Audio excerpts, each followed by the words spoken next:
भारतीय संविधान का अनुच्छेद 22 कुछ परिस्थितियों में गिरफ्तारी और हिरासत से सुरक्षा प्रदान करता है।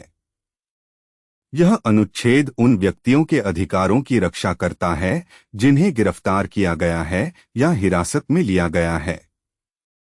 अनुच्छेद 22 के मुख्य प्रावधान: गिरफ्तारी के कारण जानने का अधिकार। गिरफ्तार किए गए व्यक्ति को यह जानने का अधिकार है कि उसे किस कारण से गिरफ्तार किया गया है। अपनी पसंद के वकील से परामर्श करने और बचाव करने का अधिकार। गिरफ्तार किए गए व्यक्ति को अपनी पसंद के वकील से परामर्श करने और अपना बचाव करने का अधिकार है। गिरफ्तारी के 24 घंटे के भीतर मजिस्ट्रेट के सामने पेश होने का अधिकार। गिरफ्तार किए गए व्यक्ति को गिरफ्तारी के 24 घंटे के भीतर मजिस्ट्रेट के सामने पेश किया जाना चाहिए। इस अवधि में यात्रा का समय शामिल नहीं है। निवारक निरोध कानूनों के खिलाफ सुरक्षा: अनुच्छेद 22 निवारक निरोध कानूनों के खिलाफ भी सुरक्षा प्रदान करता है। निवारक निरोध कानून सरकार को किसी व्यक्ति को अपराध करने से रोकने के लिए बिना मुकदमे के हिरासत में रखने की अनुमति देते हैं। हालांकि ऐसे कानूनों के तहत हिरासत 3 महीने से अधिक नहीं हो सकती है, जब तक कि सलाहकार बोर्ड द्वारा इसकी समीक्षा न की जाए। व्यावहारिक उदाहरण: मान लीजिए कि पुलिस ने रामू को चोरी के आरोप में गिरफ्तार किया है।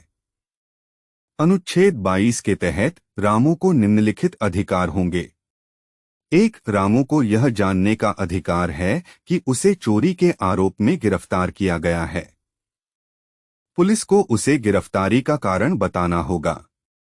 2. रामू को अपनी पसंद के वकील से परामर्श करने और अपना बचाव करने का अधिकार है। वह एक वकील नियुक्त कर सकता है जो अदालत में उसका प्रतिनिधित्व करेगा। 3. रामू को गिरफ्तारी के 24 घंटे के भीतर मजिस्ट्रेट के सामने पेश किया जाना चाहिए। मजिस्ट्रेट यह तय करेगा कि रामू को हिरासत में रखना है या नहीं। यदि पुलिस रामू को गिरफ्तारी का कारण नहीं बताती है या उसे वकील से परामर्श करने की अनुमति नहीं देती है या उसे 24 घंटे के भीतर मजिस्ट्रेट के सामने पेश नहीं करती है, तो यह अनुच्छेद 22 का उल्लंघन होगा। ऐसे मामले में रामू अदालत में जा सकता है और अपनी रिहाई की मांग कर सकता है। निवारक निरोध का उदाहरण: मान लीजिए कि सरकार को लगता है कि कोई व्यक्ति आतंकवादी गतिविधियों में शामिल हो सकता है। सरकार उसे निवारक निरोध कानून के तहत हिरासत में ले सकती है। हालांकि सरकार को 3 महीने के भीतर सलाहकार बोर्ड से हिरासत की समीक्षा करानी होगी। सलाहकार बोर्ड यह तय करेगा कि व्यक्ति को आगे हिरासत में रखना है या नहीं।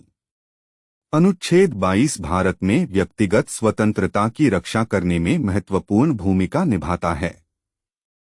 यह सुनिश्चित करता है कि गिरफ्तार किए गए या हिरासत में लिए गए व्यक्तियों के साथ उचित व्यवहार किया जाए और उन्हें अपने अधिकारों का प्रयोग करने का अवसर मिले।